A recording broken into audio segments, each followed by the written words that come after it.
From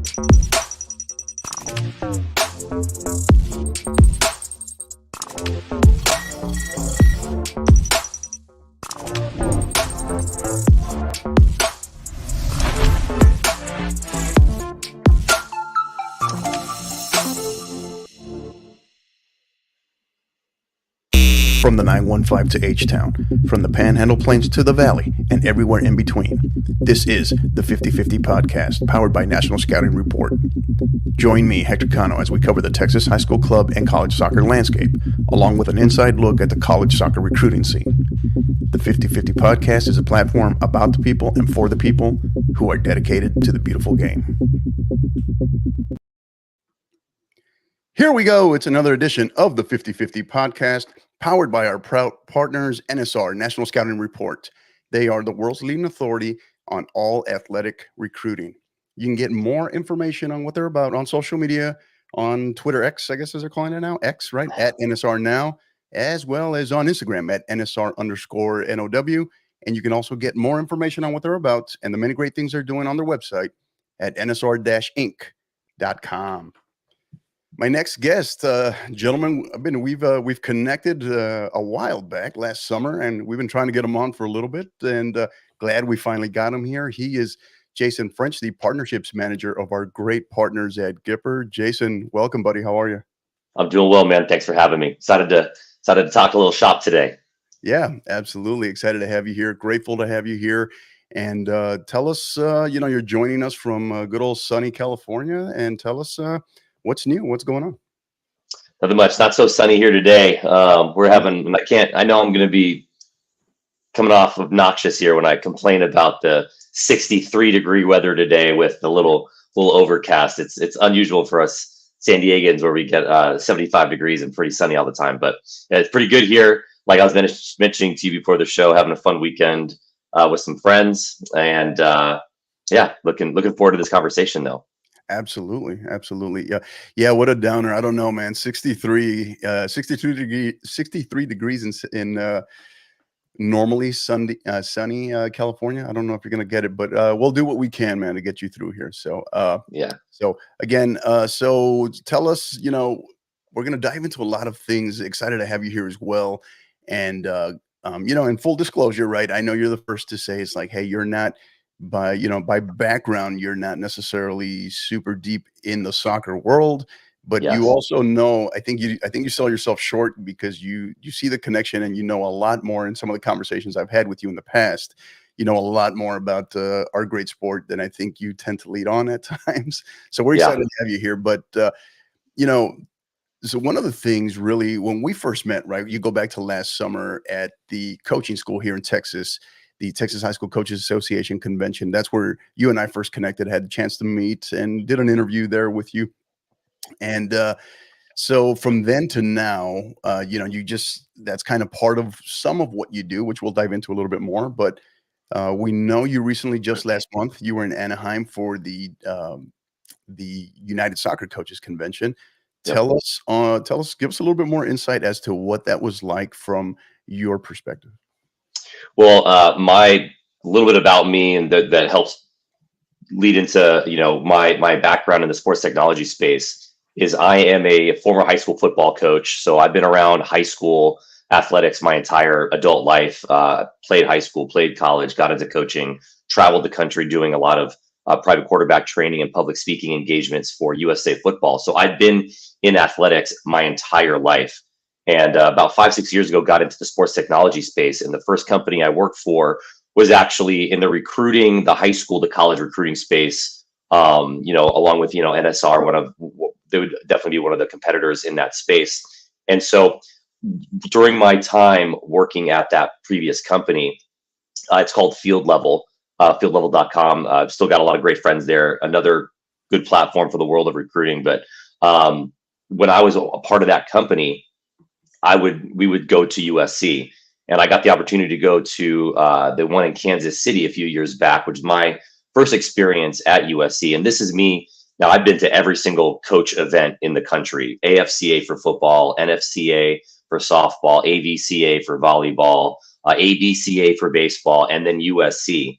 And I was really impressed with the overall way that they put this event together, from the technology hub to the layout to just the transition from the vendor floor to the field space for the different clinics that they would put on, the live clinics that they would put on the field.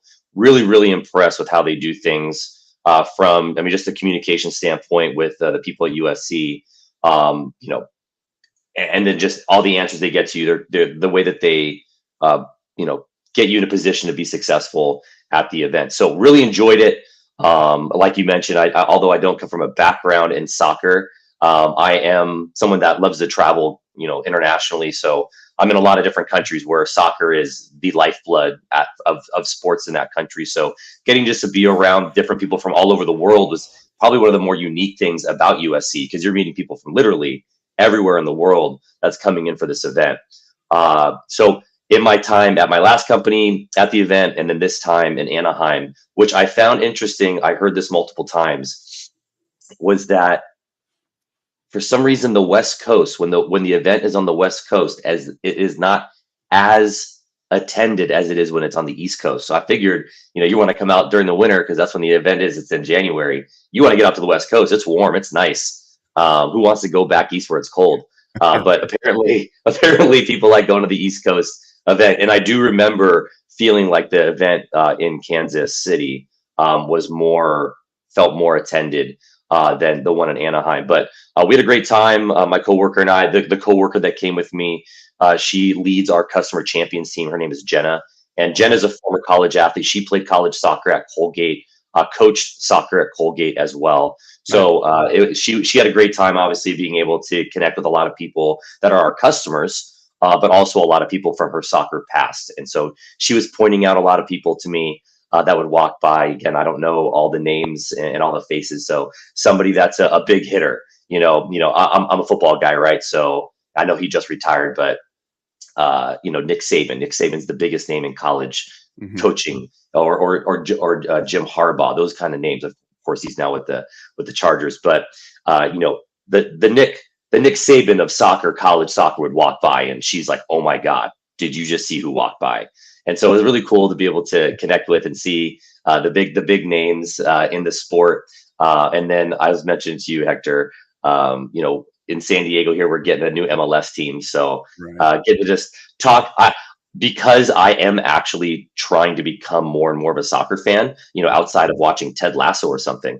I want to learn more about soccer. So it's fun to get to talk to different coaches from all levels of competition, from youth club through high school, through folks that are coaching at international levels. There's a lot of those programs where people were come to our academy in Spain, be able to have the opportunity to train with us and around world-class athletes, and then get that cultural experience as well. So got to chat with a lot of folks like that too. And it's always great to see, what the newest thing is in that sport. Again, I've been in football my whole life. I always know what the newest thing, or was always aware of what the newest thing was in, technology when it comes to equipment or balls or shoes or equipment, or I'm sorry, I already said equipment, or apparel. You get to see all those things. So we get to see a lot of that stuff too at the USC event. So overall, amazing event. I'll be honest, we were kind of tucked away somewhere, so I didn't get as much foot traffic as I would have liked. But that's all about getting in there early, securing your booth at the right time. So we've been to this event. Gipper's been to this event 2 years in a row, and I do hope to plan to be back again, because I do think it's one of the most well put together, well organized, well attended events in all of the coach sports space. So really good time there.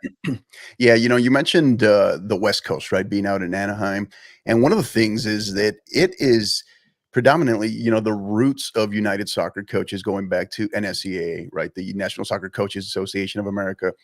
They're in the East Coast, right? They're rooted in the East Coast.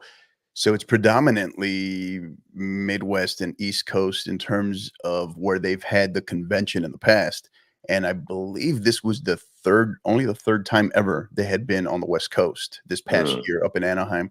So it's, and different schools of thought. Obviously, we recently had in episode 106, we had both the newly elected president, Rusty Oglesby, as well as the CEO of United Soccer Coaches, Jeff Van Dusen. And we got into it a little bit, talking about that and just the different strategies.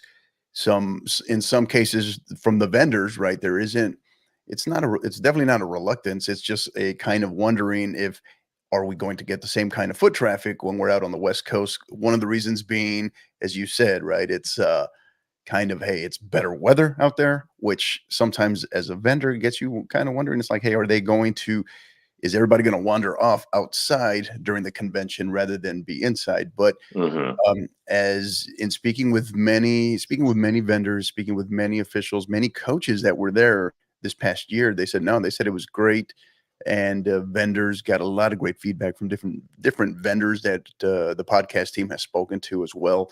So definitely excited to see that. And then of course they have CoachCon now, right? Which they're just newly established this past year. I think in last August, they had it in Las Vegas, I believe, and they're bringing that back in this summer as well. I forget the exact location. I don't think it's Vegas. I can't remember that. So my good friend Rusty Oglesby, forgive me for that one, but we can plug that one. We'll follow that one up later. But yeah, so it's kind of this mix, still evolving, I think, on the West Coast. West of I guess Kansas City, if you will. Yeah. But yeah, no, I think it's great. And one of the things we talked about too is, from your perspective, right? I think for our audience, right, is they normally get the perspective of a convention from a coach or a player, or maybe a player, a student athlete that gets to go and attend and be part of it somehow. But what about, help us understand a little bit more what goes into it for, let's say, United Soccer Coaches, this convention, from the vendor's perspective, the experience, the setup, the logistics. What does that look like? I think it depends on just overall what you're investing into the event. We went on a smaller investment where we just did one of the smaller 10 by 10 booths. So me and one of my coworkers I mentioned earlier, Jenna, we were the two people there. I believe the year before, we had a speaking engagement that we got to be a part of. So I think that's always going to be impactful when it comes to driving more foot traffic to your booth. The week before, I was at the baseball coaches convention, and I had a large speaking opportunity where I got to speak to a large group, and that really generated a lot of traffic for us. So I will definitely be looking into doing something like that and trying to find a way to get in front of the coaches at the event. Now we know, and I know because I've been a coach. I'm again former football coach. I used to go to AFCA as just as a coach. And what do you do when you go to these events? You're there a lot to spend time with a lot of people that you've coached with in your past, right? The coaching game is always, no matter what the sport is, it's a lot of moving pieces. You're getting a job here, you're moving and getting a job there.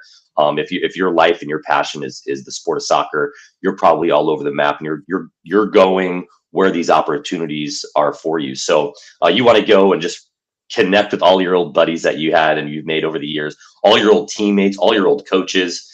You're also networking a little bit, trying to find your next gig at these events. So there's a lot of like fun and networking and eating, going out and drinking and all that kind of stuff as well. And we know that. And so sometimes, people aren't always, I guess us vendors are trying to get your attention so often that it's a lot easier to look down at your phone. So while they walk by. So for us and me and my personality type, I just try to stay at the edge of our vendor booth, say hi and hello to everybody, hope that either somebody sees our background, notices what we do, and wants to come talk to us. What our platform does, which I'm sure we're going to talk about more, is something that every high school, every club, every college soccer program is doing in some way, shape, or form, or is very interested in doing so. And so if they pick their head up from their conversation with their friend or their phone, and they see what we do, and we see us saying hello to them, typically they'll stop by and chat with us, and that's when we get our opportunity to give them a quick sales pitch, and then hopefully get them more information afterwards. So again, I think we were not in the most advantageous location of the event, and we had a smaller booth. It's definitely, you can go to these events and there's like the haves and the have-nots at these events where you're like, oh, if they've got like a big location, they're going to get a lot of foot traffic just because of their location and maybe their name brand, obviously, as well. Another fun thing about going to these events is realizing what the big name brands are at these events. There was a company, I'm forgetting it, but there was like a clothing brand that I've never seen before. And I saw people walking around with apparel and shoes, and I had to go find this place out to go check out their gear because I had never seen it before. But it's big in the soccer world, so that's always fun to watch and learn about that kind of stuff too, as somebody coming from outside the culture, but in the sports world, but outside the niche culture of soccer. Right. What was the biggest difference that you noticed from your perspective and I get it, another different company back in Kansas City in the previous one you attended, but from Kansas City to Anaheim this year, biggest difference that stood out to you? What did you? Yeah, you know what? I didn't notice that they had the innovation hub like they had in Kansas City.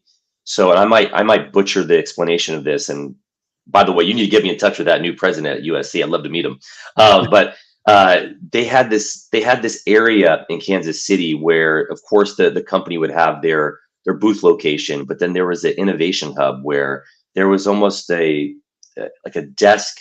It was everything looked the same, but it was a desk with a computer screen and a couple high top chairs where you can take people and show them your technology platform. So not only would you have your location in the vendor floor, but then there was like this hub of only technology platforms could utilize that space. And of course, it was an extra fee that you could utilize. But I really thought that was really, really smart with just where sports are going. Kind of a demo sharing kind of I guess booth area, I guess, if you will. It was like a booth. It was these pop-ups and it all looked the exact same. There were white setups with like a large screen on there for you and to have your a customer or possible customers sit across from you. And then you get to demo your platform or whatever your technology is at that location. So I thought that was really neat, really smart, with so much of things going that route where it's wearable technology for athletes now, or our platform with social media graphics. That was a really smart and new thing that I'd never seen any of the other coach conventions do before. I thought that was pretty neat. And it was all on the way to that soccer field that they put together for those in-person demonstrations and clinics. So I thought it was really, really smart what they did and doing that. And I don't remember seeing that in Anaheim this year, but maybe they'll do that. You know, maybe it's all predicated on space. It was pretty packed convention center in Anaheim. So maybe they just didn't have the space for it. No idea. But I really thought that was a smart thing that they did. Right. Yeah. And by no means am I going to speak for United Soccer Coaches, just United Soccer Coaches and the convention. But what I do know, so prior to the president, right, we also had the then director of strategic growth, Brandon Milburn, who's actually moved on. He took a new job at his alma mater. But when we had him on, he was talking about some of the different logistics and the setups of the convention. And one of the things he mentioned to me was, when he mentioned on the podcast, was that the Anaheim Convention Center, it just provided a different setup, right, from, let's say, Kansas City, because everything was largely all in one area, to include the media row that they had this past year there, which normally the media row is podcast row, is what they previously called it. It was in a totally separate area outside of the exhibit hall. And this time it was, because of the nature of the setup for the exhibit hall, everything was essentially comprised in it. So I could imagine more than anything, I'm sure it comes down to logistics, but also the other piece too is United Soccer Coaches being based out of Kansas City probably allows them to do a little bit more, since that's where they're headquartered. So I could imagine there is somewhere in there that lies, but it's the first time I've actually heard about that technology hub like that. I think that would be definitely something from Gipper's perspective, probably worth mentioning in terms of feedback for future conventions. Yeah, it was a really cool idea. And I did notice that the podcast media row was inside. I think it was around like is it called futsal? Did I screw that up? The futsal area, the futsal field space there, instead of being outside and like the hallway leading into the vendor halls. I remember that from Kansas City. Right. And if you listen to some of the podcasts that were featured on Media Row this year, I thought it was pretty awesome. Yeah, at times a little harder to hear, but it gives it that very authentic buzz with the busyness going on in the background, So so pretty cool to be honest. All right, so shifting gears here, Jason, tell us a little bit. So Gipper, right? You know, we've been partnered with them now for going on almost a year and a half, really, and we've loved every minute of it. And you know, from so many people are still, it feels like here in terms of in the state of Texas across different athletic departments, you know, different clubs, they're still discovering it. But tell us why Gipper? Well, I'll give you the quick pitch that I tell a lot of people when they come up to our vendor booths at the different kinds of events like USC. Gipper is a templated graphic design platform built for sub-professional athletic departments and club programs, college programs as well, to create Division I level looking graphics in under a minute with zero design experience needed. And all of our graphic designers come from major Division I programs: University of Washington, Alabama, Nebraska, St. John's. And they're the ones creating these graphics or these templates for these different sub-professional organizations to take these templates. All they need to do is put in their colors, their logos, their fonts, pictures, and now they're often creating Division I level looking graphics. And again, in under a minute, with no design experience, you know, needed in your background. And if I can do it, you can do it, type of thing. And it's really been, we are the leading content creation platform in the country when it comes to the different, again, sub-professional programs. So we're not in any, you know, professional organizations, but we are in over 4,000 different organizations around the country. Again, and that spans, you know, all the different sports. We're partnered with a lot of different soccer organizations, statewide soccer organizations, and they're using us. I was on your Twitter account today, actually, Hector, and just tons of the graphics that you're reposting are our graphics. And so it's great to see that. I'm always encouraging to see that. And again, coming from a guy that's a former football coach, and folks that, you know, that are listening that are coaches as well, we're always trying to level up. Right, we're always trying to be that next level of whatever we currently are. I was a high school football coach. You damn well better believe that I was trying to have the best collegiate level off-season training program. I was trying to go to college programs to learn their scheme, to bring it back to my high school football program and install those kinds of scheme in our offense or defense. So we're always trying to level up. We're always trying to level up who we are as coaches, what we're doing as an organization, whether it's high school or club, whatever the case may be. We're always trying to bring that next level of professionalism into our organization. And whether we like it or not, you know, social media is here to stay. People want to get their information now. They want it fast. They don't want to read too much. They want it to look good as well. And then on the flip side, these organizations, these club organizations, these high school programs and athletic departments, they want to communicate with their communities, whatever that community may be, whether it's their athletes, their parents, their athletes, you know, secondary family or family outside of that location that's wanting to keep tabs. I know if my best friend's kid is playing in a football organization, a football league, or a soccer league, whatever he's doing, I want to follow that organization to see, you know, what that team's doing. Did they win that tournament that weekend? They got a game coming up soon, whatever that sport may be. And so I'd want to keep tabs, and I want to keep tabs quickly as well. I don't want to sit there and go to a website and read forever and click around just to find something. Right. I want to find that while I'm scrolling. You know, I'm stealing this phrase, but, you know, thumb stopping graphics. Like, I want it to be a thumb stopper. And I want to stop my phone, look at that graphic, learn exactly what I want to get out of that.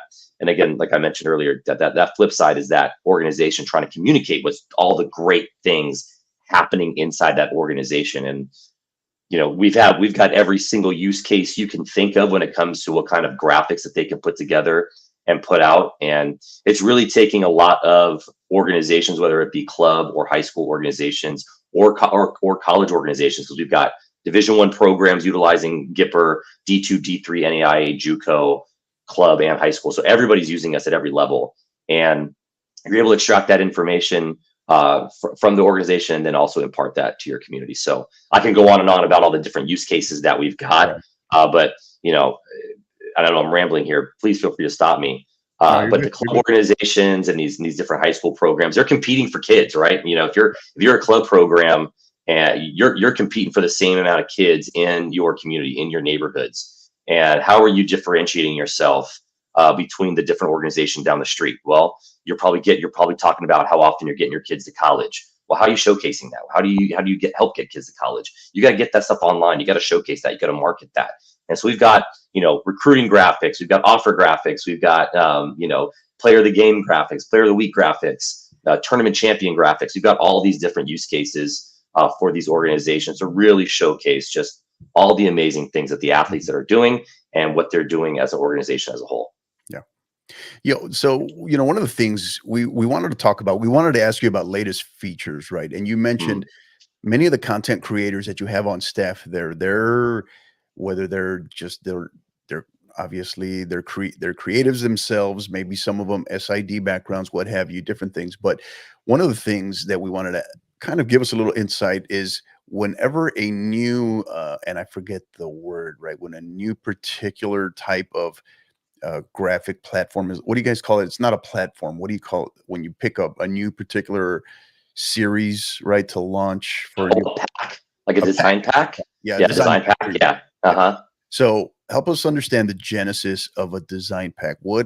How does that, where does that originate in terms of the meetings, the staff? How does all that get pieced together? Because since you all have gone to these more specific design packs, and of course they're they're very diverse in terms of whether you want to target, whether it's X, Twitter X, Instagram, what have you, different, your video, all these different options that you have. Where does that originate? How does that come together, start to finish? Well, I wish I could get inside the mind of a creative because that's not who I am. Yeah. But fortunately for me, I was spending some time at the baseball coaches convention with our director of our design team and another designer on our team as well. So I sat there, just got to pick their brain because I know we have end of month meetings every month. So at the beginning of every month, we recap what happened the month before. And many times our design team will get on there and tell us or give us a little peek of what's coming soon. And that's my favorite time. And I think it's a lot of our company's favorite time is to see what graphics or what templates, what design packs are being created and coming out soon. So from how I understand it, they get together. I mean, again, a lot of these folks on our design team come from that college background. And so they're following every college program that you can think of. So they're constantly bringing in, inspiration into what they want to do. Now, what makes a difference, for us is we have to make things in a simplistic way where, someone can plug and play the colors, the logos, the pictures, video graphics, things of that nature. So if you're following, I'll use the University of Nebraska because one of our designers came from University of Nebraska. He also went to Nebraska, so he follows everything Nebraska, right? So they create some kind of a graphic for Nebraska.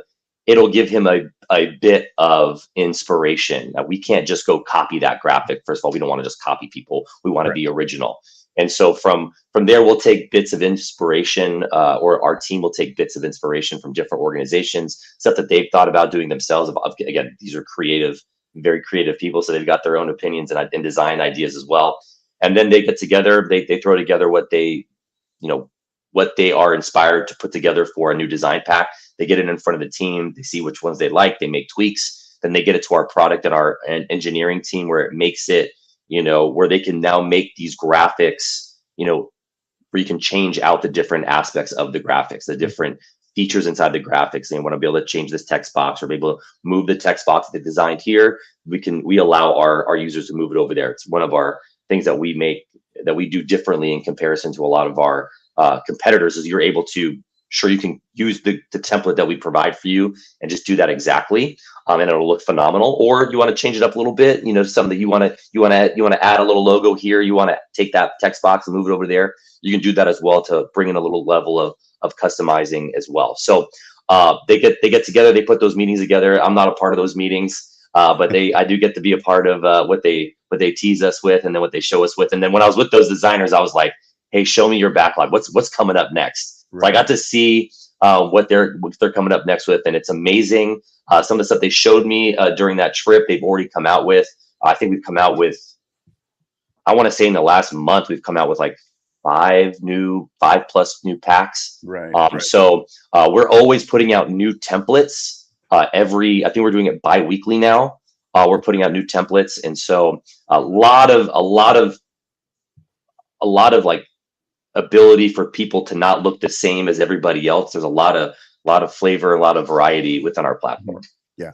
There's two things I often get asked about Gipper, right? And we make it a point to whoever we partner with, we have to be obviously involved using their products so we can stand by them, right? And there's two things I always mention about Gipper.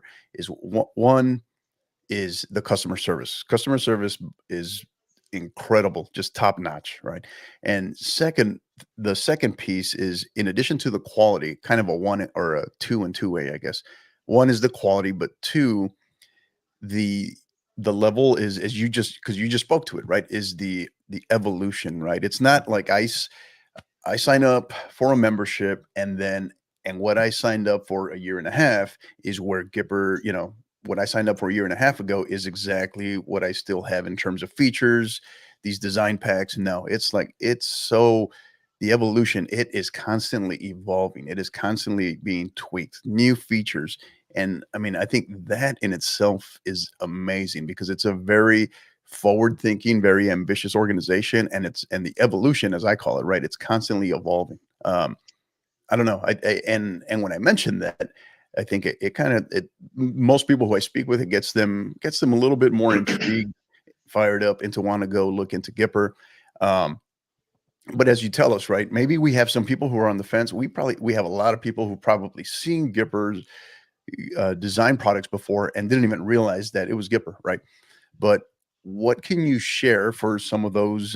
Maybe there's some ADs, some coaches, some club directors, maybe somebody who even wants their own supporters group, right? Someone who's on the fence or is considering Gipper. But what can you share, if you let us peek behind the curtain? What is maybe some things that are on the horizon for Gipper?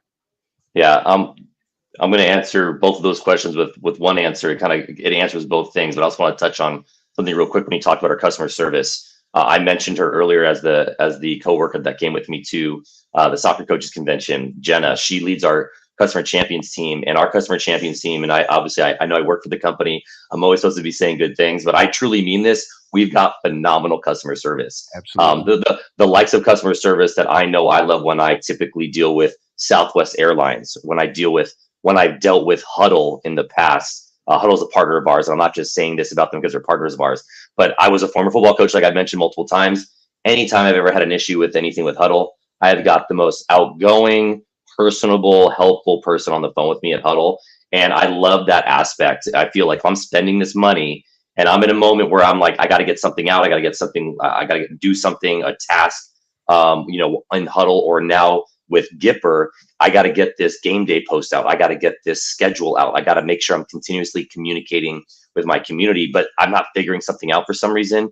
Our customer champions team is here to help you. Every single one. I've gotten to meet and spend time individually and at events with every single one of our customer champions. I've gotten to listen in on some of their conversations as well. And they are exactly what I was mentioning earlier, upbeat, happy to help.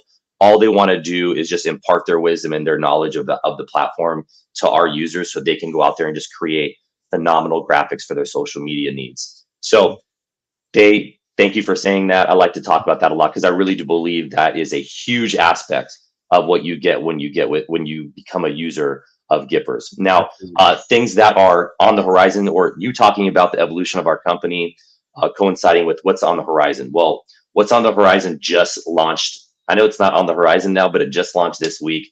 We've just made some tweaks to our editing section, like how you are able to move through our platform and creating graphics with our templates, and just how easy it is if you're looking, right? The interface of it. Yeah.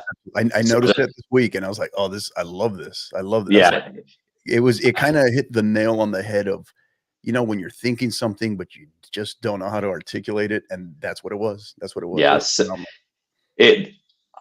Excuse my phrasing this, but sometimes I use the phrase idiot proof. We made something that was already idiot proof, even more idiot proof this week. And it's just so seamless. What our product team, and we have a new director of our product team, Ryan, and he came in and he showed me this like 2 months ago what we were going to be doing in our platform, and verbally explaining it, and gave me a little peek into what we were doing. And it is just so seamless and easy to facilitate through the platform of how I want to change this picture, and all of a sudden on the left hand side of our editing section is just going to show you, hey, this is where you need to be and where you're going to work at right now if you're working on this picture. Oh, you're moving to this area for your font or new text that you want to add in, this is where you're going to be doing that. You're not going to have to search or scroll. It's just so seamless and easy. One of the things that even my friends that were or are athletic directors, they would text me or call me like, hey,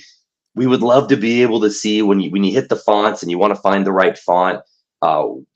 Before you could not see the preview of what that font looked like. And that was something that we had never had at Gipper, the ability to look at that font. But it's something that everybody gets to do on their Word or their Google Docs. So it just seems like, well, why can't I do it on Gipper? Obviously, it's a lot easier said than done to get these things built out and coded on a platform. But we've just got that done as well. So I've had friends, those same friends, that were like, can you guys get this fixed? Well, it's fixed, and now they're fired up about it.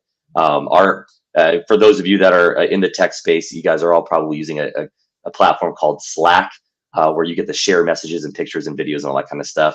Our Slack channels are just blowing up this week of different emails that we were getting to share with each other about all the great feedback we were getting about those changes to our platform. So that was a really exciting thing that happened this week. I know I'm fired up about it because it's something that I get to talk about on things like this at a podcast with you when I'm on the road, which I am a lot during the year at different AD and coach events. So that's a big deal. And that just happened this week. So I really want to make sure I touched on that. So if anybody was like, for some reason, I don't know if this is going to be too, I hear this a lot, and I'm sure you do too, especially in the coach space with all these different ADs and coaches. Oh, I'm an old dinosaur. I can't figure this out. That is false. You can figure this out. It is that easy to figure out. And you can make your staff real impressed with the graphics that you start pumping out using our platform. Even though you may think that you're not able to do it, your technology challenge, our customer champions team will get you coached up, and our platform is so easy to use. We'll continue to make it easy to use as we go forward. Some other things on the horizon now. We've got some things coming out with, we're constantly trying to make things more automated. That is a part of what we want to do at Gipper. So the ability to, in our platform, you're able to save your colors already, your team colors, your specific hex code. So you never have to have the wrong blue or the wrong red or the wrong yellow. Those kinds of things happen all the time at the high school level. So you're able to have the exact hex code. You have all of your logos in there and as well. So we want to be able to make you pick a template. Our templates, for those of you that have not been on our platform, let's say we have a template pack, a design pack, and let's say the design pack comes black and orange are the colors that we're utilizing in that design pack. Obviously, you select that image that you want to use or that template that you want to use, and then you're able to create you take your team colors and interchange that with the original template look of it. Mm-hmm. And so we want to be able to start, instead of you having to change it and click it, we want to already do that for you. We want to help you have one button to click to kind of shuffle those colors around for you to go, how would you like it if we had, using the colors you're using today, you got on right now with Air Force, that blue and white. Do you want it more blue? Do you want it more white? Well, what's the best look? One click away and be able to see that. So that's on the horizon. That's coming here soon. So that'll be exciting to showcase to people. The other thing big that's coming this year is we're going to be bringing out more templates and design packs than we ever have. And we've already started that in our Q1. So Q2, Q3, Q4, you're going to have so many options to pick through where you can make sure that you're not looking like the club down the street or the club that you're competing against in that tournament that upcoming weekend. So we're going to have a lot of options out there, more than we've ever had before. We've already got more than 2,000 templates. We're going to have, I don't want to put out a number because I don't know what that number is, but we're going to have more than we've ever put out in the entirety of our Gipper history. So those are two really exciting things on the horizon. And then the most exciting thing was just that editing section change. It's really, really simple to use and just so seamless. Yeah. So, one of the things I wanted to ask you here is your role. So we talk about your particular title, right? Partnerships manager, right? Mm-hmm. What exactly does that for us, right? For the audience, what does that mean? And then talk a little bit about the partnership here between Gipper, your role, and then of course the podcast here with us, with the 50/50 podcast. Yeah, my roles had a little bit of change over the last year. I came on board literally a year ago this week. So I'm in my 1-year anniversary week here at Gipper, and it's been an awesome time. And I've learned a lot, and I had a lot of great experience here with our team. our CEO Matthew, our new COO Bill, our director of sales Brian, are all extremely intelligent people that are just guiding this company and helping me out a lot as well. And we get to work a lot together on the different partnerships and the different relationships that we're creating, maintaining as we move forward. So my role started off with focusing more on corporate partnerships, what we call channel partnerships, like with folks like Huddle or Hometown Tickets or NCSA. Those are some of the different partnerships we've had over the years that I was focusing on when I first came on board. Through the year and through some changes within the company, and also with my own background, because honestly, I really like where my role has been led to, which is getting to be more hands-on with our association partnerships or other sport group type partnerships as we move forward. I don't know how to explain it, because there's so many different kinds of organizations that either serve coaches or ADs. But for the most part, we get to work with a lot of state associations or state athletic director associations, statewide soccer associations. I probably talked to 3 or 4 different state soccer associations this week that we're already partnered with or working with or planning to renew our partnership with in the year 2024. So that's really where my role is at now. I'm also a road warrior. I'm on the road a bunch. I have no kids. So I don't have any like that home responsibility to leave a wife with kids or anything like that. So I get on the road. I love doing it because, like we talked about it earlier, even though I may not be a soccer guy or came up in the game of soccer, ball is ball. Like coaching, talking ball, talking coaching, talking practice planning and dealing with athletes and parents and scheme. Whether it's the same scheme or not, we're all learning the same kinds of things. So I love being around the folks that I get to be around at these different events, which is coaches, athletic directors, and the like. So I get to be on the road a bunch, creating relationships, creating opportunities. I don't know why that happens. Whenever I use my, do you see that thumb that comes up? That's a first. That's a first. You know what? That's like a new thing that happened with Apple. And I'm going to, I think I can take that off. Okay, good. So let's see if it happened this time. No, perfect. Good. So I kind of liked it, to be honest. It was pretty cool. Yeah, it's like part of the update with the new MacBook. So what was I saying?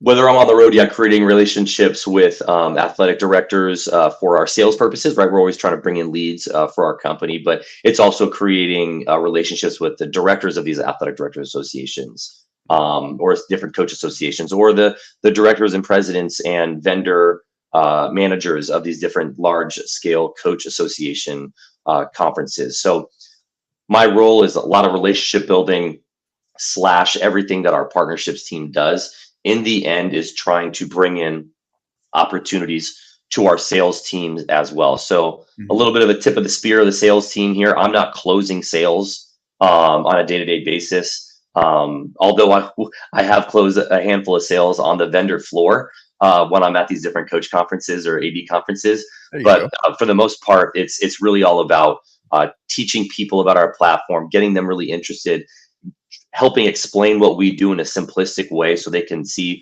where and how we can impact their lives or how we can impact their organization as a whole. And so we're creating those relationships, maintaining those relationships, and then ultimately getting these opportunities for our sales team and also sourcing new opportunities as well. If there was a version of, the 50/50 podcast in the fast pitch or softball space, I'd want to be out there trying to find those opportunities as well to get in front of that audience. Now, as you mentioned, when it comes to our relationship, as you posted in the preview graphic for today's podcast, soccer, although I'm not the soccer guy, soccer is the foundational sport of our company. Arguably, as our CEO is a former Division I soccer athlete, our customer champions, director of our customer champions team, she's a soccer athlete, soccer coach. Our director of sales, Brian Amos, soccer athlete, soccer coach. So we've got a ton of soccer in our company, and getting to be a part of the 50/50 podcast. Obviously, you're in as much as I love California and I will fight for California pride, Texas is arguably the most dominant sport state in the entire country, and Texas does everything well athletically. Soccer, football, obviously is known for football, but soccer. Texas does it right. I get to go out there and speak at different things at these different high schools, and these high schools are just monuments to athletics. And so I love get to be around that as well. So I think for us in 50/50 podcast, it's a great opportunity to get in front of more folks in the soccer space, and to continue to show them our product and how our product can really showcase how great their organizations are doing and what they're doing inside their buildings, on their fields, with their athletes, and the success of the young people that are part of those organizations. Yeah. Awesome. So, we've talked about the many features. We've talked about the platform. We've talked about the experiences, what Gipper is about, where they're going. If I'm a coach, right, let's, I guess, kind of brass tacks here, right? I'm a coach, I'm a director, maybe I'm an AD. It's like, why? And I'm listening to this. Why should I care? Right. At some point that question will get internally asked, right? Why does this matter? How would you give the elevator speech? What would be the elevator speech to that? When it comes to why a platform like Gipper matters, is the foundation of that is what matters when it comes to marketing your organization, and the way folks are marketing their organization now, and the way people want to receive that marketing is through social media. We don't like reading very often. If we do, you better send me an email with some bullet points in it. I don't want to click around a bunch to go to multiple websites, or click through a website to extract the information I'm looking for. So in the end, social media is the preferred way people are getting their information from their favorite professional sports teams, college programs, and then obviously how they want to extract and get that information about the youth and or high school organizations. Likewise, kids are on social media nonstop. The days of end of year banquets where they hand out trophies and paper certificates, kids don't care about that anymore. They want to see the Offensive Player of the Year award goes to this athlete, and they want to see a really cool looking graphic, and they want to see that graphic on social media where they can share it as well. And so that's where kids are. That's where all ages are at this point. Everybody from grandma and grandpa down to athletes are on social media, whether it's Facebook or Instagram or Twitter/X. We don't have anything for TikTok or anything yet, but they're everywhere. Everyone is on social media in one way, shape, or form. Another great thing about our graphics is our graphics and the templates that become graphics are not just used for social media. They're printed out. They're used as bag tags. They're used on video boards. They are created for email signatures. People are using these templates to just overall brand their organization. And as we all know, we've got our favorite teams out there, and that brand means something, and you know what that brand stands for when you see it. And these different organizations, whether it be a club organization or a high school program or college program, they want their brand to mean something. And the way that you do that is to be consistent, to look great, to look professional, and to be able to get that brand in front of folks. So for me, and to answer that question a bit, is just, if you want to make your organization look professional, if you want people to take you guys seriously, to make you guys, if you want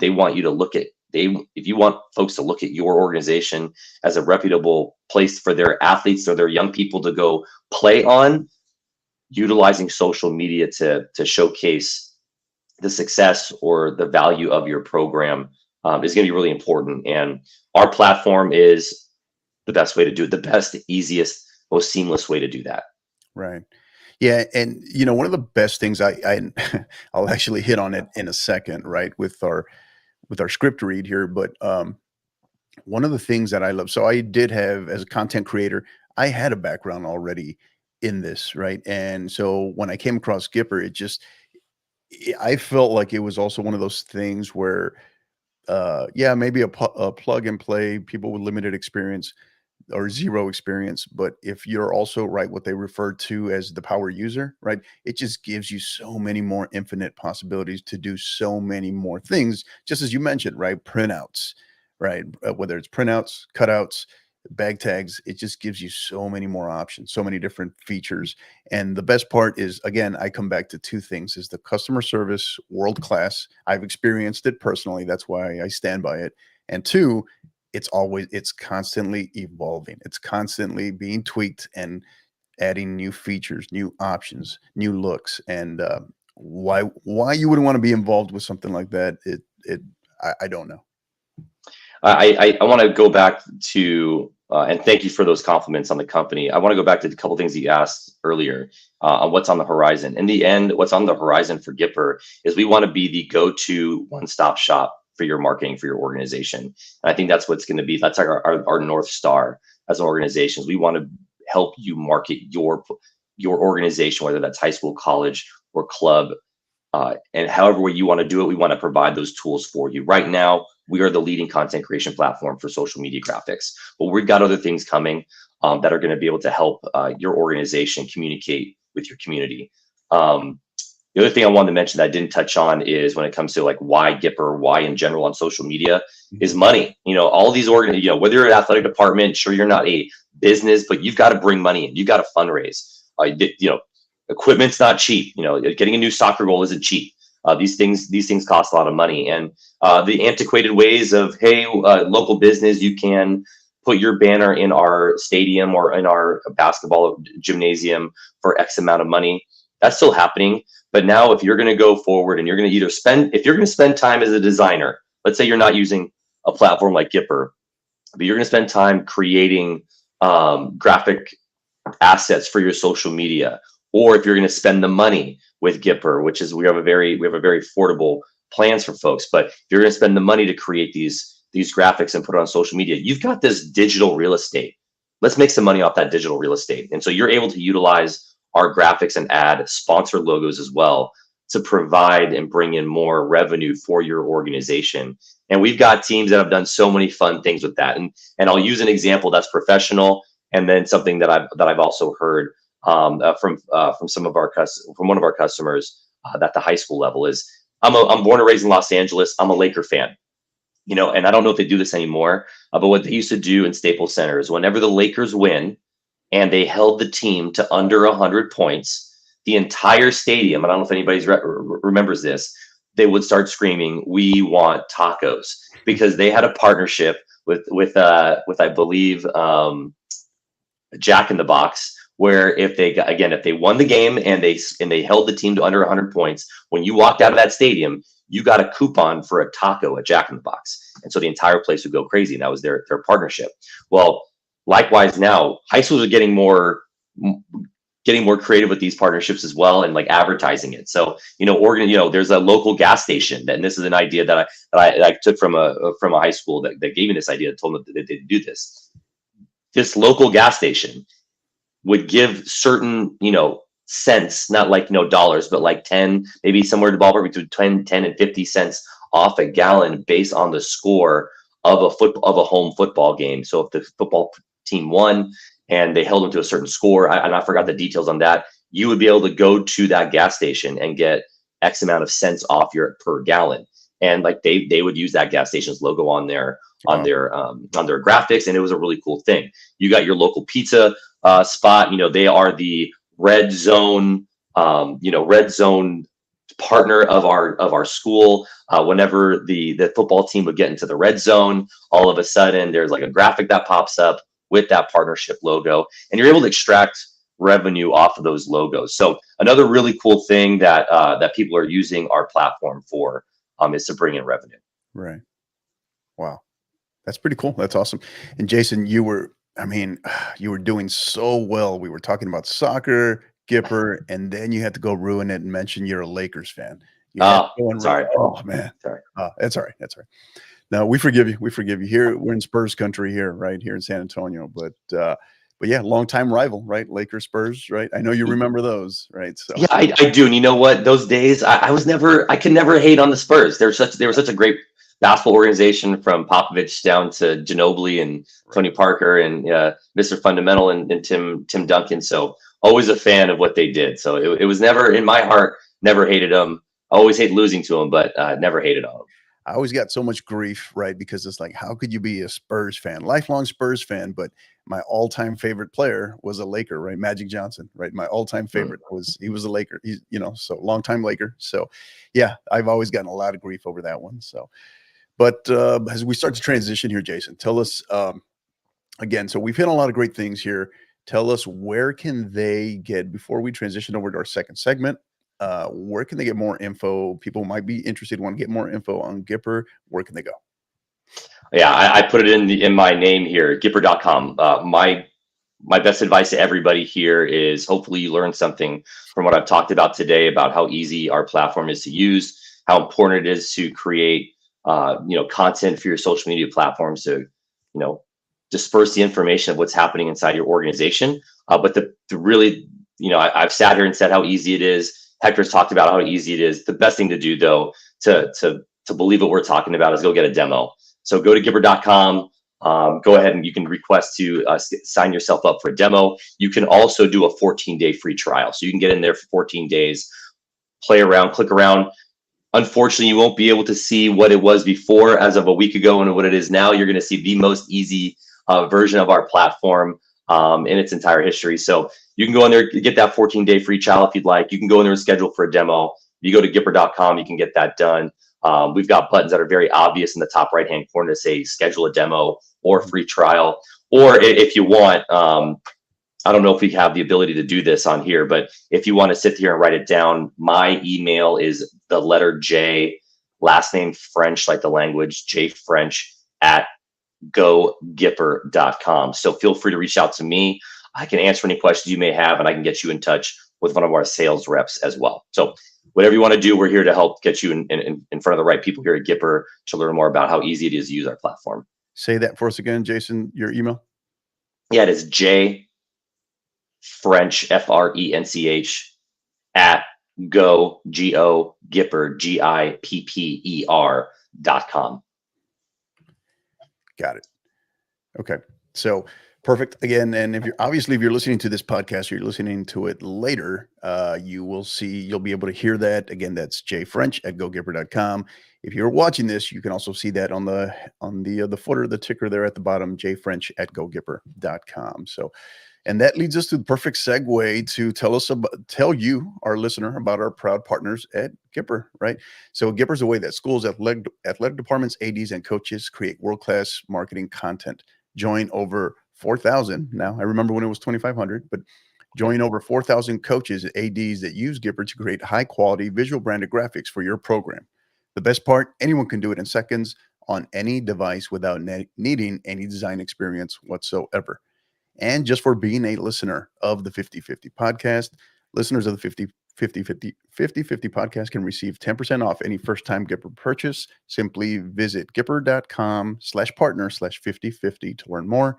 Again, that's Gipper.com/partner/5050. And that will lead them to that sign up for that trial that you were talking about, right? So, yeah. And then let us tell you about our other great partners at Global Scarves. Global Scarves is the top provider of custom knitted scarves, beanies, and other fan merchandise in the U.S. All merch is fully custom with free design services. And here's the kicker. All of these come with free shipping on all orders. Contact them. You can contact them at info@globalscarves.com to get any free designs or quotes built out for your school, club. Maybe it's a supporters group, something you want to do, personal set of scarves, right, for a club you might have. Again, you can contact them at info@globalscarves.com. Simply mention the podcast or use the code #5050pod, and our good friends Kyle and Bill will be sure to take care of you. So, all right. So, Jason, you survived the first half. Now you've made it to the moment of truth, our counterattack segment, where we get to ask you some just random off the wall, not so much soccer, but just random off the wall questions, get to know you a little bit and have some fun, not at your expense, but with you. You ready?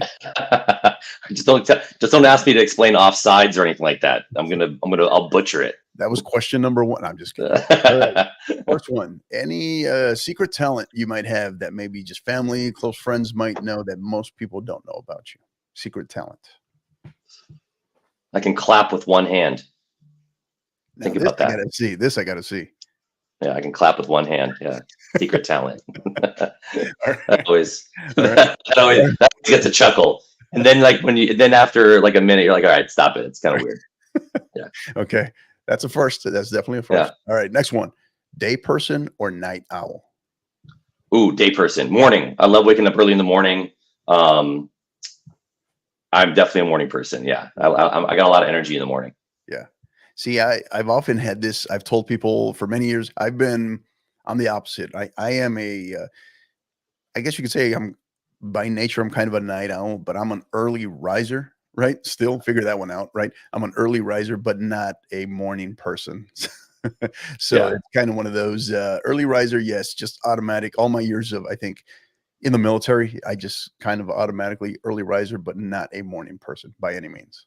So yeah, I think the older I'm getting, I'm 42 years old now. So I did all the going out stuff a lot when I was in my 20s and 30s. So I'm a little tired from all that. I like to get to bed a little earlier nowadays. Although I was telling you, my buddy's in town. He kept me up pretty late last night. We're out and about in San Diego. So definitely slept in this morning. Right. Yeah, but you're being a West Coast person, though, I imagine that's got to be brutal, right?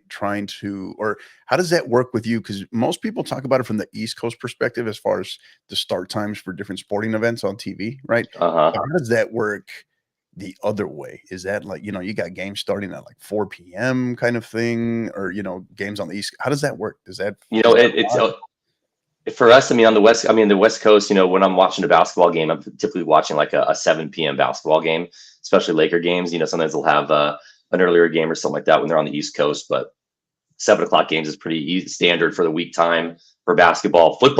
Sunday football is always pretty good. It's 10-1, 10-1. And I think the night game's going to be at like 5. So all very, very good times for me personally, or I think just in general, you want to go get lunch, or you want to go spend the day, watching games with your friends or having people over for barbecue. So that works out. I've got a friend that lives in Honolulu where he's watching like Monday Night Football at 2 p.m. Right. So that's very odd for them. But yeah, I like the sports times here. Only thing, what I have not talked about, maybe it's a random question that comes up later.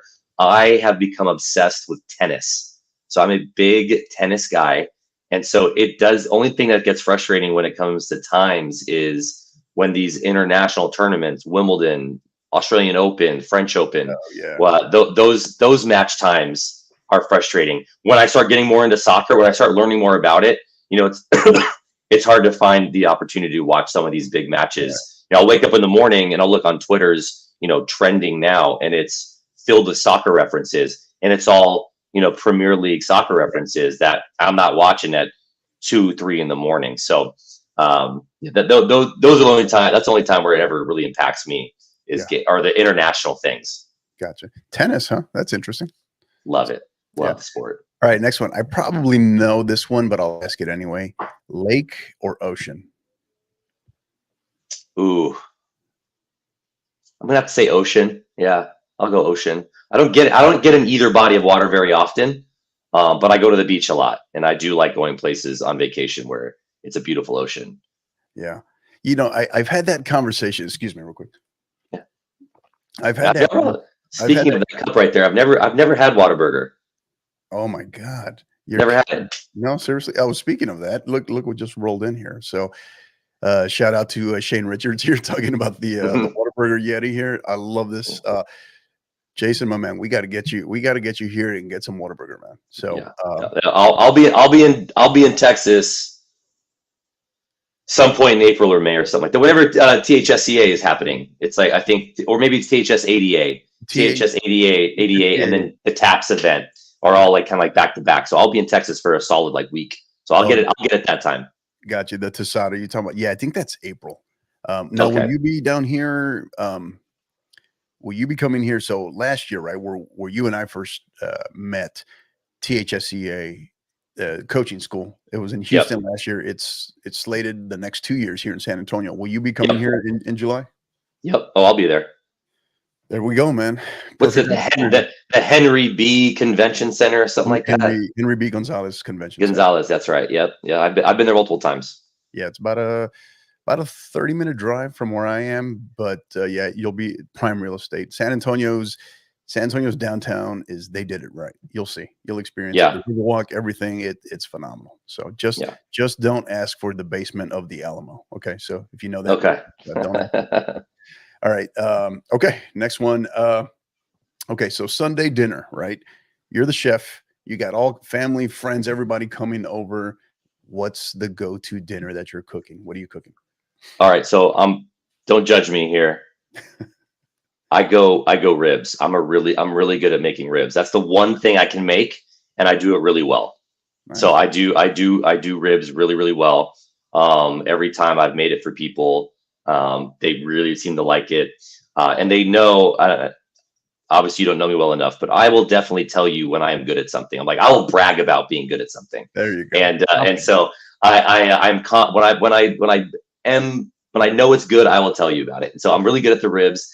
But what's funny is my girlfriend will brag about my ribs to our friends in Texas. We'll go to Austin and we'll be with friends or her family, and she talks about how great my ribs are. And I'll be like, will you shut up? We're in Texas. Like you can't go talking about ribs in Texas. Like I can't compete with Texas smokehouse ribs. So I think they're really great they're amazing West Coast ribs. Right. And so that's my go-to. Well, I'll tell you what, when you're down here in July for the THSCA, bring some down here with you, and we'll make sure we get you some Whataburger in the prop. We'll knock out both. How about that? Yes. So, great stuff. All right. Next one. Book you are currently reading or recently read. Anything. You much of a reader?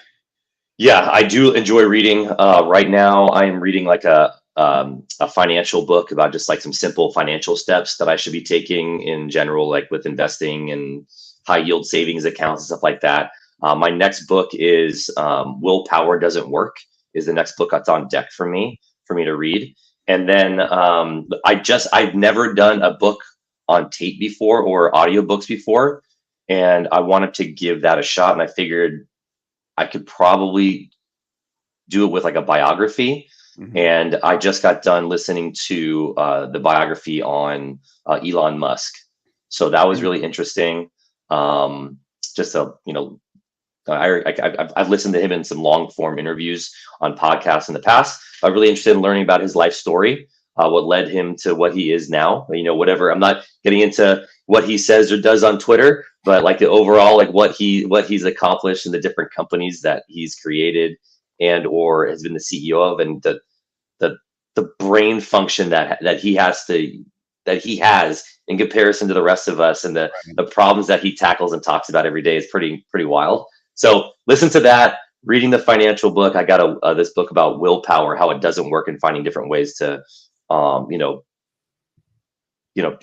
instead of like gritting your teeth and bearing it and trying to just get through something. I'm assuming this book is going to teach me how to do things in a more concise and more proactive way. Okay, nice. Yeah. Audiobooks. I feel personally are all about the narrator, right? The reader. It's all about that, because it could be fast. It could be great content right within the book, but if you're struggling to get through the narrator, the reader, it's going to be a long read, no matter. Yeah. A long audio read, I guess. So, yeah. I got talked into reading a while back, and I would have never have read a book about an actor, but I kept on getting told that Matthew McConaughey's book was really fun, like a really fun read. I finally broke, Green Lights, and I broke. I'm like, all right, fine, I'll read it. So I read it, and it was a really, really fun read. Loved it. It was a truly a good time. But then my friends were like, well, you should have listened to the audio version. It's him doing it. I'm like, I missed out on Matthew McConaughey reading his whole book. So maybe I'll go back and listen to that one again just for the fun of it. Right. All right, next one. Professional coach. Obviously, we know you're a football guy, and you gave us a Saban reference earlier, but professional coach, maybe you patterned yourself after during your coaching time. Could be college, could be pro. Could have been a high school coach, right? Great point. So when it came to like trying to build programs and the way I would think through building a program, I had arguably the best head football coach in the country as one of my former head football coaches when I worked for him. His name's John Ellinghouse. He's the head football coach at Sierra Canyon. And he literally built the program. Now a lot of people have heard of Sierra Canyon because of the basketball program, the different, names that are on that. But the football program started in a park with 6 kids as an 8-man football program. And John Ellinghaus, this head football coach, has been the one and only head coach of this program in its entirety. And he has grown that program to be a top 25 program in the country. And in the top 5 in the state of California, year in, year out over the last, 16, 17 years. His coaching style is, the way he thinks through building a program, how he hires a staff, he's truly gifted in what he does as a coach and a leader. And schematically, a lot of the guys that are like great, like program builders, are not like great scheme guys. Yeah. He's also phenomenal in scheme as well. One of the best instinctive play callers I've ever seen. Wow. Every time, only 2 times when I sat there and he called a play. I was like, what the hell are you thinking? And then it worked. I was like, okay, that's why that guy's really good and successful. So I would talk about, who I would try to emulate when I was trying to build programs was him. And then schematically, I'll tell you what, one of my favorite scheme coaches that I watched a lot of film on, and I got to meet him a handful of times, and I really liked him as a person. And I've got a lot of friends that actually knew him personally as well, is Coach Sark over at UT. So big Sark guy, always loved watching his offenses, his scheme. The way he uses shifts and motions for me was always really interesting. So scheme, a lot of scheme from him, and a lot of just leadership and program building methodology from Coach Ellinghaus over at Sierra Canyon. Yeah, I just saw, speaking of Sark, today, I saw a brief, I didn't get to click on it. I just saw a headline about how I think they just agreed or about to agree on an extension and pay raise for him. I don't know. Did you see that? Yeah. Yeah, he's going to make like 10 mil a year. Yeah. It's insane. 10, I think, and every year it's going to escalate another $100,000. So he's going to get up to, if he finishes through, to make like 10.9 million a year. But he's running one of the best football programs in the country. They're only going to get better with Saban not stepping down over at Alabama.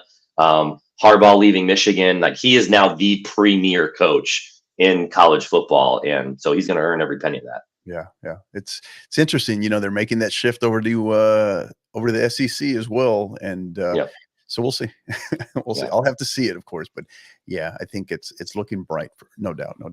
All right, next one. So kind of a 2-parter here: current music and podcast playlist. What are the go-tos in there? In that, if we picked up your phone, what's in the mix there? Well, I'm sorry to be a homer here, but West Coast hip hop is probably going to be a lot of what's in there. Snoop Dogg, Dre, Tupac. That's going to be a lot of my playlist. Just overall hip hop and rap from late 90s and early 2000s is probably going to be a lot of what's in there. I do dabble in other genres, little pop, little country. When I travel to Texas or Nashville, you start being around these different bars and areas where there's a lot of live country music being played. So you're like, this isn't that bad. I actually kind of like this. And so I'll throw in some of those songs as well. So that's what's on my music playlist. Podcasting or podcast playlist. Definitely not all of the episodes, because not everything interests me, but I'm always listening to Joe Rogan. I'm always listening to Breaking Points. Again, I'm not trying to get into any kind of political world here, but Breaking Points is a political, like, news podcast, and they're concept is like one person's kind of conservative, one person's liberal, and they kind of like talk about how they see things from the different current events happening in the world. They cover some good stuff. Yeah, they do. And I've really enjoyed them, so I listen to them. PBD every once in a while. I listen to some of his stuff every once in a while, but they get a little aggressive sometimes, so I kind of tune out on that. Then there's some fun ones. Theo Vaughn, I'll listen to him every once in a while if he has a guest that I like. And then I've got I got a couple buddies that I met back in the day when I was in Los Angeles. They are the podcast is called Group Chat Pod.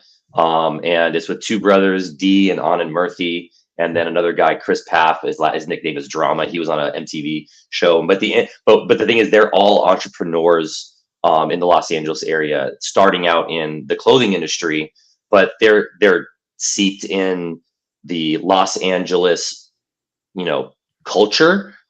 but they've been in business for 20 years. They're all in their 40s. And so they're in business, they're in pop culture, they're companies that are in pop culture or in, the fashion industry. So they're really smart. They talk about a little bit of what's happening in the world, their own take on what's happening in, with different current event news stuff, but they talk a lot about business, which I like listening to, and giving you their own insights as entrepreneurs. So I'll listen. It kind of depends what the mood is. If I feel like learning about what's happening in the world, I'll listen to some things. If I feel like that might be depressing, I'll go listen to them because that's a little more fun.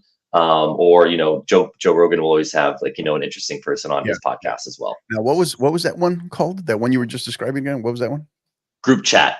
Group chat. Okay. Yeah, group chat. Yeah, group chat pod. So here's an interesting some random trivia here for you. You mentioned PBD, right? Patrick Bet David.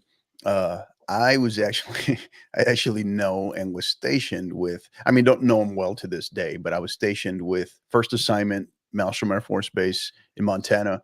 I was stationed with Oshana, right? Vincent Oshana, who's on that show regularly. We were Air Force vet.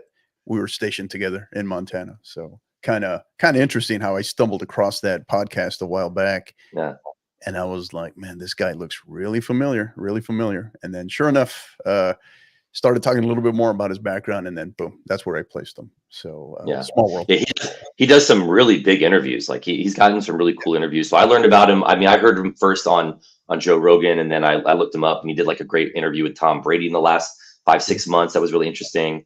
Right. So he's such a successful entrepreneur that I also enjoy listening to his mindset when it comes to business stuff. Yeah. PBD's doing some great stuff.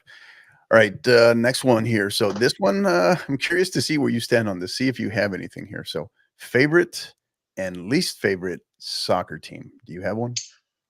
I don't. No. I have nothing to give you on that one. You're not in that world. I want to adopt I've lived in San Diego for 5 years now, born and raised in LA. I no longer really follow football, which is surprising because I was a football coach and football was my life for my entire life. So I don't follow it as much anymore. So I really don't have any team in football.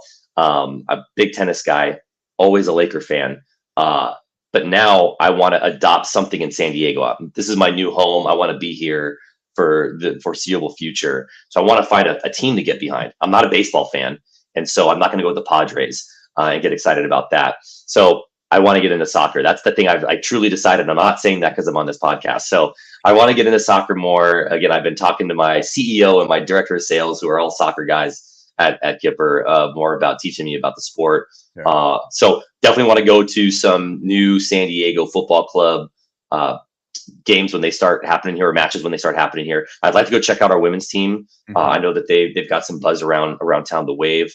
So I want to go to those matches, and I want to also understand soccer well enough to the point where then I will move forward and I will select one team in one of the European leagues. I know it's supposed to be like maybe Premier League, but there's all these different leagues in Italy and Spain and Portugal. And, so I want to pick one team in one of those leagues and follow it so I can have a good understanding. But soccer's pretty complicated when it comes to the different tournaments and season tournaments, and this league plays that league, and then they've got their championship, but then there's this multi-league championship going on.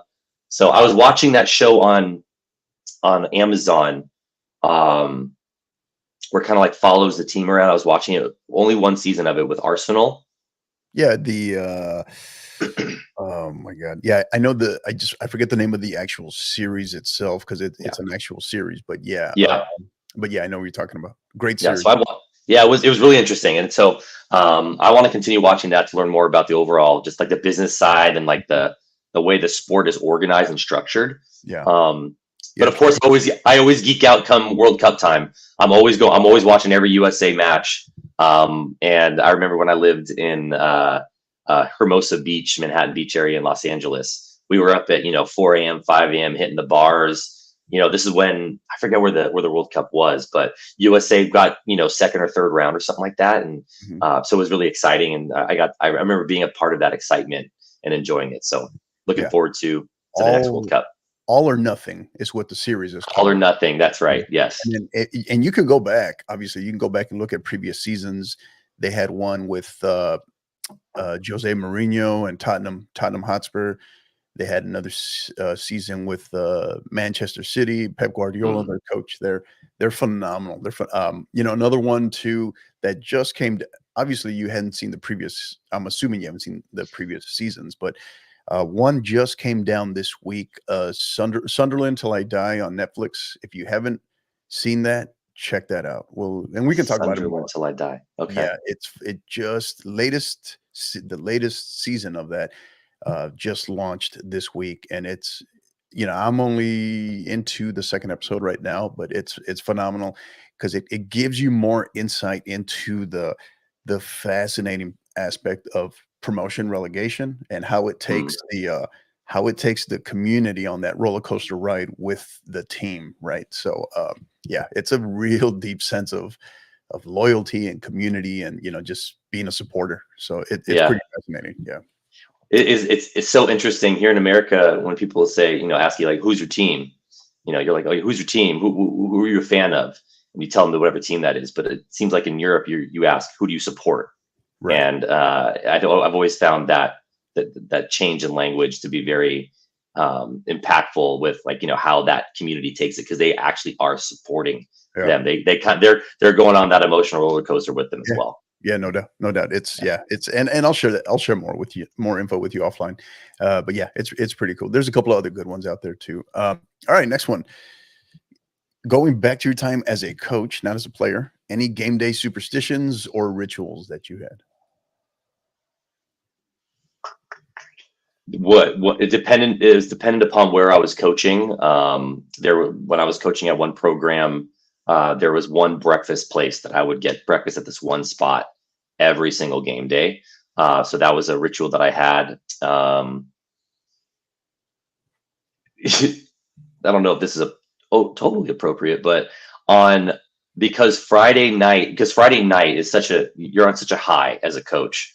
When I was younger, Thursday night would be my go out night to go out with friends and go drinking and have a good night, because I knew all of my work to prepare for the week was done by Thursday, and all I had left was the day of the game, the Friday night game. And so I knew if I went out with my friends on Thursday night, and I'm not too crazy or anything, but if I woke up with a little bit of a headache, I had like one drink too many, I knew no matter what, come Friday night, 6:00 when I step on the field for pregame, if I had any feeling of a little tiredness at all, would be gone, because just raw energy of a Friday night football game would take over. So Thursday night was my fun go out night during game weeks. Yeah. Okay. Next one. And we were just speaking about Amazon and Netflix. Most recent binge watch. I rewatched probably for the third time The West Wing. Okay. On it's on Max, I think, now. So that was like so it's not on Netflix, but that was my most recent binge watch. How many seasons is that? There were 7 seasons. 7. Okay. 7 seasons, yeah. That's one of my favorite all-time shows. I never got into that one. I don't know why. So I'm in the middle of rewatching for probably about the 15th time The Sopranos. If you've ever seen that, yeah. Yeah. My girlfriend, I've been dating her for a year, and she's not watched a lot of the best TV shows. So we're finishing up Breaking Bad. I felt like that'd be a good start for her because it's such a good show, and she's from Albuquerque, so I figured like she might enjoy it. So like throughout the entire show, she's like, "I went to high school there. That's where I had," so she knew all the different like filming locations. Yeah. But I think I'm not sure what my next show is to bring to her, which is on the like greatest list for me. It might be Friday Night Lights, and not because I'm a football guy, but it's just a phenomenal show. Or it might be The Sopranos, because Sopranos may be the greatest show of all time. I agree. I tell people, right, younger people, right, as I tell them all the time, is even Breaking Bad and some of the other modern series, what people think are, and I'm not taking away from them, not saying that they're not great, but I was like, dude, I was coming up in a time where you basically had The Wire and The Sopranos back to back going on, kind of overlapped a little bit. But those two, unreal. They just, I mean, you'd be hard pressed to make them nowadays in this day and age. But they're still phenomenal. They're still phenomenal. Yeah. So. Yeah. All right. Next one, bucket list destination. We got a couple left here. Bucket list destination.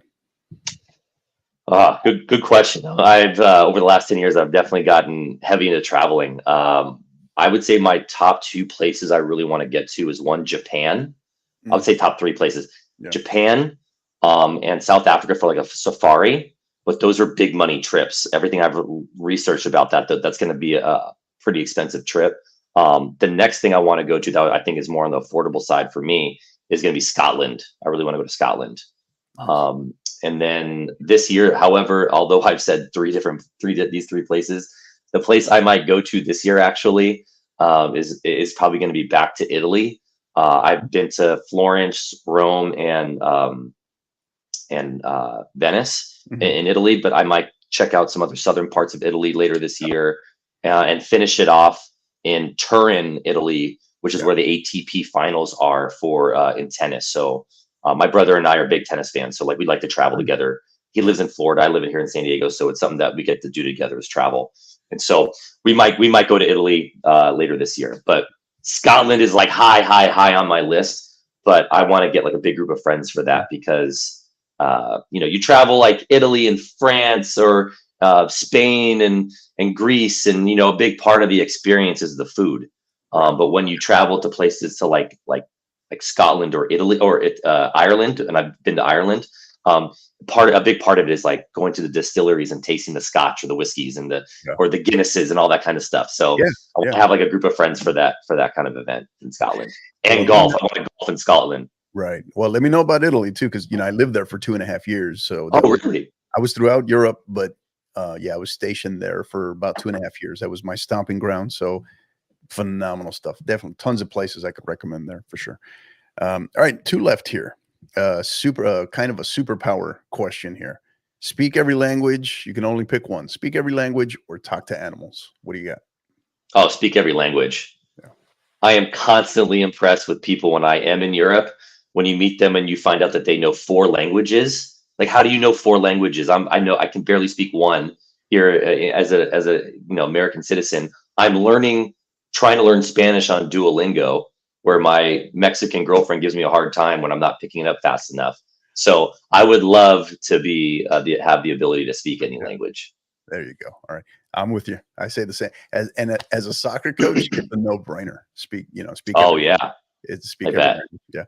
All right. I go to Mexico. I went to Mexico for dinner because I got in San Diego. I went down to Tijuana for dinner on Thursday night. I would love to be able to be more fluent in Spanish and just be able to seamlessly talk to folks. So that would be my ideal. Okay. Final one here. So, and this one, you're still evolving in this space, so I get it, but I'll ask it anyway, based upon where you feel comfortable in terms of what you know right now, right? One thing you'd change. So Jason French is appointed the soccer czar in America, right? So you're in charge of all of soccer, everything, whatever you say goes, right? One thing you'd change in soccer in America tomorrow. First agenda item. What would you change? I would have to say something in the ballpark, and I don't want to say this in an incorrect way or put my foot in my mouth, but the game of soccer has to find a way to go extract some athletes from from football a little bit. But they need to go out and I don't know how do I say that? They need to find a way to market their sport in a way to folks in right. Well, many people in the country that are focused on like football, because the athleticism, the body types of a great soccer player, from what I've seen, are the same body types of a running back or a small wide receiver. Not the 6'5" guy, but the 6 foot guy, the 5'9" running back who's just lightning fast. Their agility is off the charts. Like these kinds of athletes, these shifty athletes, if we could teach these shifty athletes that foot-eye coordination and skill set, I feel like American soccer can get itself to the level of consistently be at the top of the international game, because I think our pool of athletes is as good or better than anybody in the world. But we're just, for some reason, soccer hasn't found its way into the hearts and minds of every socioeconomic, right, geographic location right. around the country. So I think that's what we would do. I feel personally, I think many people would argue this, is that you hit on the magic buzzword or buzzwords there, right? Socioeconomic, and what we're seeing right now in terms of youth sports, the professionalization of it. You're seeing many of those potential athletes that you're speaking about, essentially being priced out, right? Or not having the opportunity to even, really develop, really compete. Um, so yeah, no, that's a good one. I mean, I would not. You can go with it in so many different directions, but I definitely know where you're coming from with that. Yeah, So, yeah. so yeah, The travel aspect of being a club athlete is so difficult to overcome if you don't have the financial ability to do that. But I do think that social media, I think, is really helpful. Like Messi coming to America and just having that buzz around our Mhm. country, kids are going to be able to sit there and go, "Oh wow, I can be this world class athlete and be this famous and rich and cool and." And his whole all the things that he provides and his brand that came to America. I feel like little things like that will help, but it's hard. In my opinion, now I'm not nerding out a little bit here, but my opinion with soccer is this: it's one of the most phenomenal sports in the world by far. What these people can do with their foot at full speed is amazing to me. But the angle of the camera watching the amazingness of soccer is up close, watching these people perform. What they can do is, and their athleticism is like is a miracle, because I could never imagine being able to control a ball on the like at my toe, like I would with my hand. That's amazing to me. But in order to see the game take place and all of the angles and the lanes for passing lanes and all the scheme of what's happening on the field, the camera's so up high where you can't see the true gift that these guys have, or these guys and gals have, up close. So it's like this thing, like how can they showcase the sport on TV that makes it a little sexier yeah, to your average fan.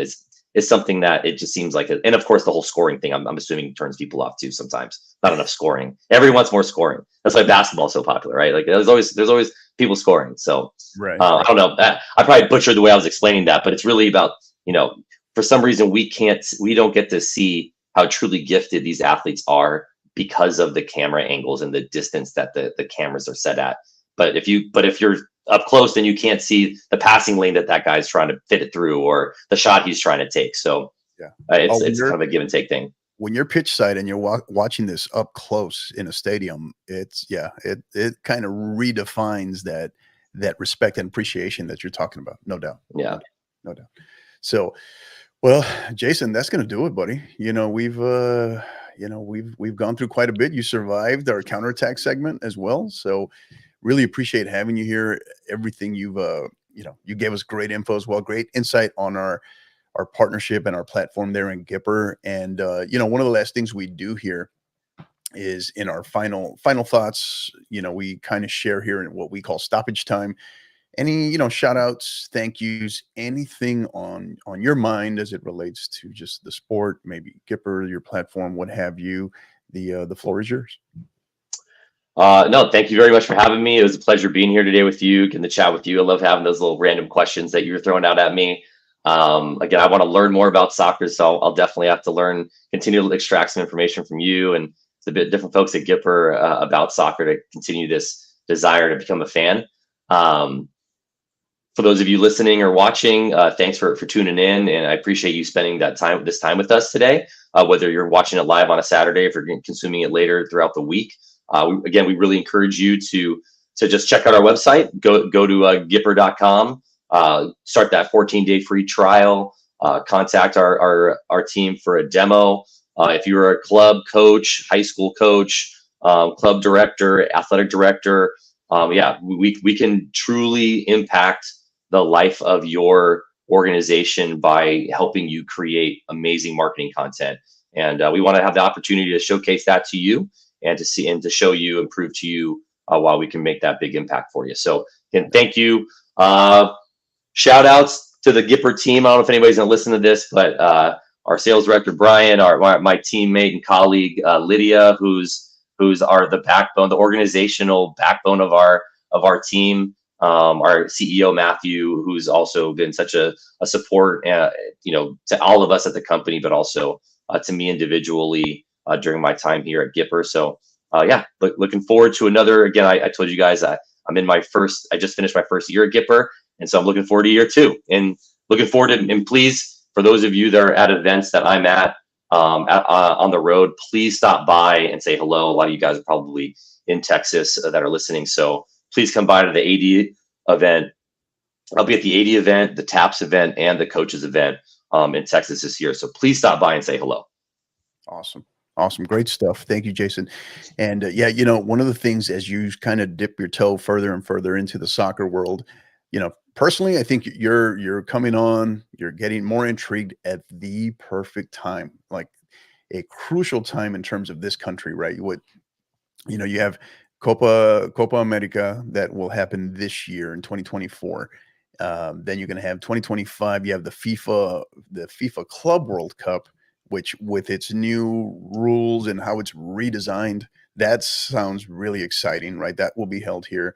Of course, 2026, we have the Men's World Cup, the possibility of the Women's World Cup in 2027. That has not been announced yet. And then, of course, the Olympics, which I think LA, isn't it? 28? Yeah. I think it's LA, right? Yeah. So it is, these next 3 summers, right? But with the potential of the next 5 years are going to be redefining in terms of the sport of soccer in this country, right? So, because a lot of people don't know just how much came from the 94 World Cup, right? Some people, today's youth think that this is how it's always been in terms of soccer in this country. And no, not even close. So I can only imagine what next huge leaps we will take as a soccer football country in the next few years. So definitely excited as well. So our next episode, my final thoughts, really just a couple of plugs. Final thoughts are this: we have our next episode of Inside Texas High School Soccer. If you're watching this live, you're watching this at all, you can see it. It is down on the ticker, down on the bottom, the footer of this video. It will be tomorrow, 4 p.m., episode 4 of Inside Texas High School Soccer. Excuse me. We will be looking at kind of our Region 2 overview, along with our state RPI, as well as our Game Ball Awards and our Teams of the Week Awards as well. So excited about that one. And as well as we do have a special guest that will be joining us. So got to make sure you join us for that. And then, of course, you can find us on our social media plugs, right? You can find us on Twitter X, as I call it, at 50_50pod, on Instagram at 50_50 podcast, as well as on YouTube at the 50_50 podcast. So thank you again for all our listeners, all our supporters, to our great friends at Gipper. Absolutely love our partnership with them. Grateful to have Jason French, our partnerships manager of Gipper, joining us today. So for Jason French, I am Coach Hector Cano. You know what to do. Until the next time, keep downloading and keep listening. You've been listening to the 50/50 podcast, powered by National Scouting Report. Help us continue to grow by liking, rating, and subscribing on all major podcast platforms. And don't forget to follow us on Twitter at 50_50pod, on Instagram at 50_50 podcast, as well as on YouTube at the 50_50 podcast. Until the next time, keep downloading